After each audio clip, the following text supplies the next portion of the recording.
अब यो राजाको सन्दर्भमा छ नि, राजाको सन्दर्भमा चाहिँ अब राजा अहिले आन्दोलनमा होमिएका छन् भन्ने कुरा सुन्छ। राजा होमिएका होइनन् है, नै राजाका समर्थकहरू आन्दोलनमा होमिएका। राजाका समर्थकहरू अथवा राजाका समर्थक पनि भन्न चाहँदैन, नेपालीहरू एउटा सच्चा नेपालीहरू चाहिँ अब देश भड्खालोमा जान लाग्यो। देशको यो लोकतान्त्रिक नेताले देशलाई सकाउन लागे। अब देश बचाउने एउटा मात्रै विकल्प छ, राजा आउनुपर्छ भन्ने त्यो अलिकति देश बचाउने अभियानमा चाहिँ लागेका हुन्। त्यो अभियानकर्ताहरू हुनुको राजावादी भनेर म भन्दिनँ। राजाले एक शब्द पनि बोलेका छैनन्। नै राजाले मलाई चाहिँ सहयोग गर, म फेरि सत्तामा जान्छु अथवा राजगद्दीमा जान्छु अथवा यो श्रीपति लाउँछु भनेर नै राजाले त्यस्तो भनेका छन्। अब जनताले अब चाह्यो भने जे पनि हुन्छ। राजालाई हटाएका पनि जनताले हुन्। राजाले नै राजा आफै हटेका होइन, राजालाई हटाइएको थियो। जनताले अब आन्दोलन गरिसके पछाडि 62-63 सालको जनआन्दोलनमा जनता लागिसके पछाडि त्योभन्दा अगाडि राजाले किन राजगद्दी त्यागेनन्? किनकि उनको सोच के थियो भने जनताले अझै पनि राजा नै चाहेका छन् भन्ने उनको त्यो सोच थियो। तर जब जनआन्दोलनमा अब लाखौँ जनताहरू सडकमा उत्रिसके पछाडि अब जनताभन्दा ठुलो केही पनि छैन। जनताले मलाई चाहेनन् भने अब मैले यहाँ जबरजस्ती बसेर केही पनि हुँदैन। त्यो बिन्दुमा पुगिसके पछाडि राजाले एउटा पत्रकार सम्मेलन मार्फत त्यो आफ्नो राजगद्दी अथवा श्रीपेद छोडेका थिए।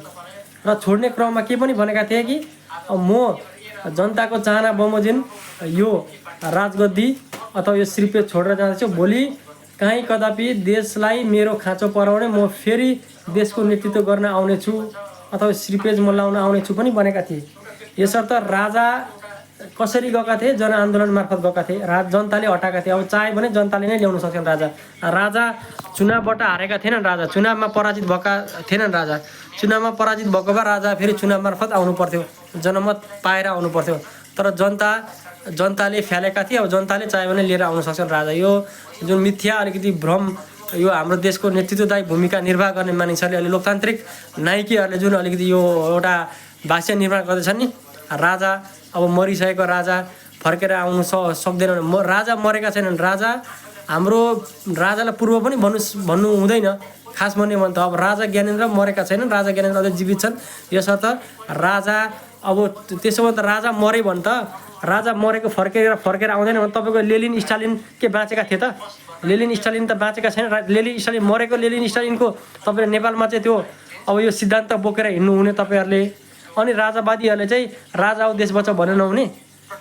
नेपाली काङ्ग्रेसले चाहिँ यो हाम्रो के भन्छ उनीहरूको दिग्गज नेता विश्वेश्वर प्रसाद कोइराला बिपी कोइरालालाई को सिद्धान्त बोकेर हिँड्नु हुने। भलै उनीहरूले बिपीको सिद्धान्त नि बोकेका छैन। बिपीले त राजा सहितको प्रजातन्त्र चाहन्थे बिपीले त। तर अहिले त राजा हटाएर लोकतन्त्र ल्याएको छ। नेपाली काङ्ग्रेस त न बिपीको काङ्ग्रेस हो, न नै नेपाली काङ्ग्रेस हो, न जनताको यो पार्टी हो। कहाँबाट परिचालित छ त्यो अनुसन्धानको विषय हो। यसर्थ न यो लेनिन स्टालिनको भक्तहरूले पनि अब त्यो बुझ्नुपर्छ कि लेनिन स्टालिन जीवित छैनन्। मरिसकेको लेनिन स्टालिनको विचार चाहिँ अब नेपालमा चाहिँ लागु हुने, उनीहरूले चाहिँ अब व्याख्या गर्दा हुने मरिसकेको लेनिन स्टालिनको। अनि नेपालकै राजाको चाहिँ अब राजा आऊ देश बचाऊ भन्न नहुने, जीवित राजालाई चाहिँ आऊ देश बचाऊ भन्न नहुने। यो कस्तो भाष्य निर्माण हुँदैछ नेपाली जनताले? त्यो बुझ्नुपर्छ है। नेपाली जनताहरू र सच्चा देशभक्तिहरूले बुझ्नुपर्छ नि। रुख र यो अब हँसी हतौडा धेरै हामीले उचाल्यो, धेरै बोक्यो। अब यो बोकेर अब देशले निकास नपाउने रहेछ, देशको समस्याले निकास नपाउने रहेछ, जनताको समस्याले निकास नपाउने रहेछ भन्ने कुरा हामीले बुझिसके पछाडि अब हामी यो खुकुर यो के भन्छ हँसी हतौडा र यो रुख बोकेर हिँड्ने दुस्साहस गर्नु हुँदैन। राजा बोक्दा केही फरक पर्दैन। एकचोटि फेरि राजा बोक्ने समय आएको छ। जनताले राजा बोक्नु खोज्दैछन्। अब जनताले नै फ्यालेका थियो। जनताले लिएर आउन सक्छन्। अब मतबाट आइराख्नु पर्दैन राजा। चुनावबाट हारेका मात्रै फेरि चुनावबाट आउने। चुनावबाट हारेका राजाले त एउटा पत्रकार सम्मेलन गरेर छोडेका थिए। फेरि एउटा पत्रकार सम्मेलन गरेर जनताले फेरि राजतन्त्र खोजे, राजा खोजे भनेर फेरि आउन सक्छन् उनी। त्यो अझै पनि विद्यमान छ। त्यो हेर्नु सक्नुहुन्छ। यो तपाईँको राजनीतिक शास्त्रमा पनि हेर्न सक्नुहुन्छ। जसरी हटेका थिए त्यसरी नै आउने हुन् क्या। तपाईँलाई मतबाट उनले पराजित भएका थिए भने फेरि मत मार्फतै उनीहरूले विजय भएर आउनु पर्थ्यो। तर उनी मतबाट पराजित भएर उनले आफ्नो राजगद्दी त्यागेका थिएनन्, छोडेका थिएनन्। उनले त जनताले उनलाई छोडाएका थिए। जनताले जनआन्दोलन 62-63 सालको 21 दिने या 19 दिने जनआन्दोलन गरिसके पछाडि त्यो जनआन्दोलनले चाहिँ एउटा मूर्त रूप पाएर राजाले अब जनता मेरो विरुद्ध आइसके पछाडि म यहाँ बस्नुको औचित्य छैन भन्ने निष्कर्षमा पुगेर चाहिँ राजाले छोडेका थिए। अब मरिसकेको राजा कसरी बिउतिने भन्ने तपाईँहरू अनि तपाईँको लेनिन स्टालिन चाहिँ कहाँ छ, कहाँ बाँचेको छ? रसियाको लेनिन स्टालिन, चाइनाको माओ कहाँनिर छन्? मरिसकेको माओ चाहिँ यहाँनिर बुर्क उफ्रिँदा हुने नेपालमा, मरिसकेको लेनिन बुर्क उफ्रिँदा हुने, स्टालिन बुर्क उफ्रिँदा हुने, अनि राजा जीवित राजालाई बचाएर राजालाई चाहिँ देश बचाऊ भन्न नपाइने, यो कस्तो व्यवस्था हो? मैले त पुरै बुझिनँ। नेपाली जनता सचेत हुनु पर्यो। अब के भन्छ भाषा 240 वर्षमा केही गरेन, 240 वर्षमा त जे भयो त्यो 240 वर्षमा भएको थियो नि। अब यो 35 सालमा त के भयो? 46 देखिको यता घटना हेरौँ, राजनीतिक घटना 46 पछाडि बहुदल स्थापना भइसकेपछि के भयो नेपालमा परिवर्तन? आफ्नो आसेपासे र आफ्नो नजिकका यो लठुवाहरूलाई माथि उठाउनु बाहेक अरूले के गरे त? अपवाद हुन्छ केही, त्यसमा अपवाद होला। अपवादलाई साइड राखेर हेरौँ भने सबै त्यही हो। आसेपासे बाहेक अरू को चाहिँ गयो त? ठुल्ठुलो पदमा कोही छिरेन नि। यसर्थ राजा आऊ देश बचाऊ भन्ने अभियान यो कुनै राजाको होइन, यो जनताको हो।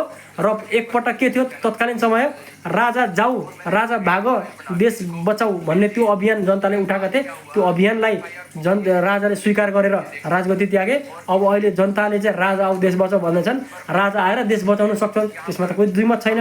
अनि मरिसकेको राजा भन्ने तपाईँको लेनिन स्टालिन, मरिसकेको लेनिन स्टालिन त बुरुक गर्दा डन्डा उफारेर तपाईँहरू त्यहाँनिर बकमफुसे कुरा गर्दा हुने। अनि राजा आऊ देश बचाऊ चाहिँ भन्नु नहुने। जीवित राजा छन् त, राजा कहाँ मरेका छन्? जीवित राजा छन् त। हाम्रो ज्ञानेन्द्र त जीवित राजा छ, मरेका छैन नि ज्ञानेन्द्र। अनि पारसको सन्दर्भमा भन्छु, पारसले राजाको ज्ञानेन्द्र पछाडि पारस आउने होइनन्, ज्ञानेन्द्र पछाडि वीरेन्द्र आउने हुन्। त्यो आधिकारिक भइसकेको छ। राजाले त्यो कुरा फेरि भनेका होइनन्। राप्रपा नेपालले जो चाहिँ राजावादी पार्टीले भनिसकेको छ कि हाम्रो यो ज्ञानेन्द्र सरकार पश्चात राजा बन्ने भनेको पारस होइन, पारसको सुपुत्र वीरेन्द्र बन्ने कुरा पनि त्यो आधिकारिक भनिसकेका छन्। त्यो अब पारसको भिडियो त पारसले नाना थरी यसो के गरेको पारसको त्यो भिडियोहरू बनाएर चाहिँ अनि यो यस्तोले के गर्छन्, राजा यस्तोले देश कसरी सम्हाल्छ भनेर त्यो तपाईँहरू त मिथ्या भ्रम जनतामा छर्दैन हुन्छ। जनताले त्यो कुरा बुझिसकेका छन्। अब पारस आउने होइनन् ज्ञानेन्द्र पछाडि, पारस आउने होइनन् ज्ञानेन्द्र पछाडि वीरेन्द्र आउने हुन्। सत्ता सम्हाल्न श्रीपेज लाउन वीरेन्द्रले लाउँछन्। त्यो कुरा तपाईँले बुझ्नुपर्छ।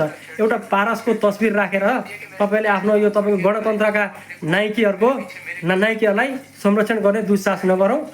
जनताले, मैले फेरि राजाको समर्थन गर्दैछु, म जनताको चाहनालाई म समर्थन गर्दैछु, जनताको भावनालाई म सम्मान गर्दैछु, जनताको चाहना र भावनालाई म सम्मान गर्दैछु। जनताले चाहँदैछन् राजा ल्याउनको लागि। जनताले चाह्यो भने नहुने के छ? 240 वर्ष त जनताले नै खेल्दैका हुन् नि, तपाईँहरूकै भनेअनुसार त राजा फेरि ल्याउनु कुन ठुलो कुरा? यो कति भयो त भर्खर 20 कति वर्ष 62, 62, 70, 82, 19 वर्ष त भएछ। 240 वर्षको राजतन्त्र जनताले खेल्दैन। 19 वर्ष राजतन्त्रहीन भएको सरकारलाई फेरि राजा ल्याइदिनु कुन ठुलो कुरो हो? जनतालाई, जनतामा त्यति शक्ति छ। प्रजातन्त्र पनि राजा र जनता मिलेर त प्रजातन्त्र स्थापना भयो। राणालाई त राजा र जनताले मिलेर खेलेका हुन् नि। अब फेरि अहिले यो गणतन्त्रलाई राजा र जनता मिलेर फ्याल्दिनु सक्दैनन् भन्ने के छ हामीमा? त्यो निसन्देह नै फ्याल्नु सक्छन्। त्यो ल्याकत, त्यो शक्ति बोकेको छ। यसर्थ राजाको अपव्याख्या नगरौँ। राजा जसरी हटेका थिए त्यसरी नै आउने हुन् राजा। राजालाई जनआन्दोलन गरेर जनताले हटाए, ल्याउनु सक्छन् जनताले। चुनावमा गइराख्नु पर्दैन राजा। चुनाव मार्फत हारेको भए त हो, राजाले चुनाव मार्फत राजालाई हराएको थियो, उनले फेरि चुनावै मार्फत उनी आउनुपर्छ, जितेर जनताको मत जितेर उनी आउनुपर्छ भन्नु सकिन्थ्यो। तर चुनाव मार्फत उनी पराजित भएका होइनन् र चुनाव मार्फत उनीले आफ्नो पद छोड्न विवश भएका थिएनन्। आफ्नै जनताको चाहनालाई, जनताको भावनालाई सम्मान गरेर पत्रकार सम्मेलन मार्फत उनले छोडे। जनताले फेरि अहिले आऊ बचाऊ भन्दैछन्। तत्कालीन समय जनताले जाऊ देश बचाऊ भने, अब अहिले आऊ देश बचाऊ भने जाऊ भन्दा उनी गए, आऊ भन्दा किन आउँदैनन्? अनि मरिसकेको राजा भने तपाईँको लेनिन स्टालिनको चाहिँ, मरिसकेको लेनिन स्टालिनले चाहिँ नेपालमा ठुल्ठुलो भाषण गर्ने, तपाईँहरूको आफ्नो यो भविष्य सुरक्षित गर्नु सक्ने र लेनिन स्टालिनको त्यो मिथ्या भाषण गरेर मरिसकेको मावाको चाहिँ एउटा पत्र फोटोसहित तपाईँले आफ्नो पार्टीमा राखेर उसको गुणगान गाउनु मिल्ने, अनि आफ्नै राजाको चाहिँ राजा देश बचाऊ भन्नु नहुने, जीवित राजाको। पारस हृदयघात भइसकेको पारसलाई अब तपाईँ सक्नुहुन्छ भने स्वास्थ्य लाभको कामना गर्नु, राजाको त्यो पारसको बारेमा मिथ्या यो भ्रमहरू सिर्जना गरेर जनताको मनोविज्ञान परिवर्तन नगरौँ। पारस मैले तपाईँलाई अघि पनि अवगत गरेँ, ज्ञानेन्द्र पछाडि पारस आउने होइन, ज्ञानेन्द्र पछाडि हृदयेन्द्र आउने हुन्। यो कुरा तपाईँलाई हेक्का रहोस्। म चाहन्छु देशमा जुनसुकै व्यवस्था होस्, देशमा शान्ति, सुशासन र दिगो विकास हुनु पर्यो। त्यो हामीले अनुभूत गर्नु पर्यो। त्यति भए हामीलाई त्यति बस हाम्रो चाहना त्यही मात्र हो। हामी परदेशमा भएको मानिसहरूलाई पनि भोलि आफ्नो छोराछोरीको भविष्य सुनिश्चित गर्न सकौँ र नेपालमा भएका मानिसहरूले शान्तिपूर्वक बाँच्न सकुन्, त्यति त हो हाम्रो चाहना। त्योभन्दा त अरू हाम्रो चाहनै छैन। अब गणतन्त्रले त गर्नु सकेन, त्यो त हामीले त त्यो कुरा बारेमा सचेत भइसक्यौँ। अब राजाले गर्नु सक्छन् भनेर जनताहरू त्यता लागेका छन्। यसर्थ राजालाई चिड्याउने काम नगरौँ, राजाका समर्थकहरूलाई चिड्याउने काम नगरौँ। कति शक्तिशाली छन् भन्ने कुरा 62-63 आन्दोलनले देखाएको छ। यसपालि पनि त्यसै नहोला भन्नु सकिन्न। जसरी राजालाई फ्यालेका थिए, राजा आउने त्यसरी नै हुन्। हाम्रो नेताहरू चुनावमा हार्छन्, फेरि चुनावबाटै जितेर फेरि सत्तामा पुग्छन्।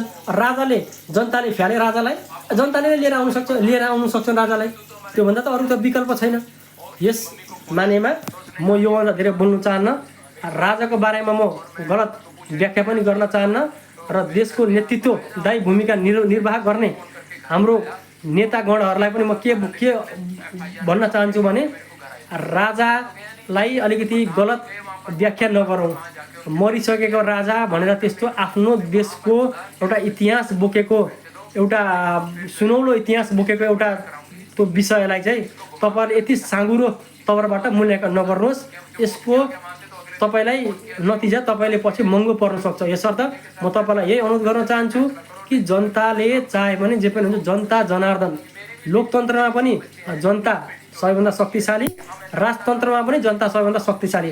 राजतन्त्रात्मक व्यवस्थामा जनताले राजालाई हटाइदिए, गणतन्त्रात्मक व्यवस्थामा जनताले राजालाई हटाउँदैन भने के ग्यारेन्टी छ? निसन्देह हटाउँछन्, सक्छन्, त्यो ल्याकत बोकेका छन्। यसर्थ अब म यति भन्न चाहन्छु कि राजाको बारेमा म अब कुन व्यवस्था ठिक भनेर म यति भन्छु कि अब हामीले 240 वर्ष राजतन्त्रात्मक व्यवस्था पनि हेरौँ र अहिलेको यो त्यही कति वर्ष भयो, अहिले 19 वर्ष भइसक्यो। 19-20 वर्षको यो गणतन्त्रलाई पनि हेऱ्यौँ। गणतन्त्रभन्दा राजतन्त्र ठिक भन्ने त्यो बिन्दुमा नेपाली जनता पुगिसके। नेपाली जनता पुगिसकेपछि म पनि त्यो नेपाली जनता नै हो। म कसरी नपुगौँला? यसरी बुझिदिनु होला सहजै। म अब तपाईँलाई डाइरेक्ट बोल्दिनँ, तपाईँले सायद मैले भन्नु खोजेको बुझिसक्नु होला। यति भन्दै म अहिलेलाई मेरो 2 शब्द यही टुङ्गाउँछु। त्यही हो, देशलाई एउटा नेतृत्वको खाँचो छ। अब हामीले यो गणतन्त्रमा त हामीले एउटा गरिब किसानको छोरा, अलिकति योग्य पात्रलाई पनि हामी त्यो नेतृत्वदायी भूमिकामा राख्न सकिन्छ भनेर पो हामीले त्यो व्यवस्था ल्याएको छ। यहाँ त अब सबै आफन्त गणहरू, आफन्तजन मात्रै छिर्नु सक्ने। यहाँनिर तपाईँको सबै अब पैसाको खेल रहेछ। राजनीति त पैसाको खेल रहेछ, गणतन्त्र त पैसाको खेल रहेछ। अब पैसा सबैको पैसा छ हुन्छ भन्ने हुँदैन नि। एउटा योग्य मानिस त एउटा आर्थिक रूपमा कमजोर हुनसक्छ नि, त्यो आर्थिकमा कमजोर मानिसहरू त माथि पुग्ने ल्याकतै राख्दैन रहेछन्। अब त्यसको लागि अलिकति उनीहरूले गलत कामहरू गर्नु पर्यो। उनीहरू गलत कामहरू गर्न सक्दैनन्। यसको मतलब त हामीले राम्रो मानिस त माथिल्लो दर्जामा पुग्नै सक्दैन रहेछन् यो गणतन्त्रमा त।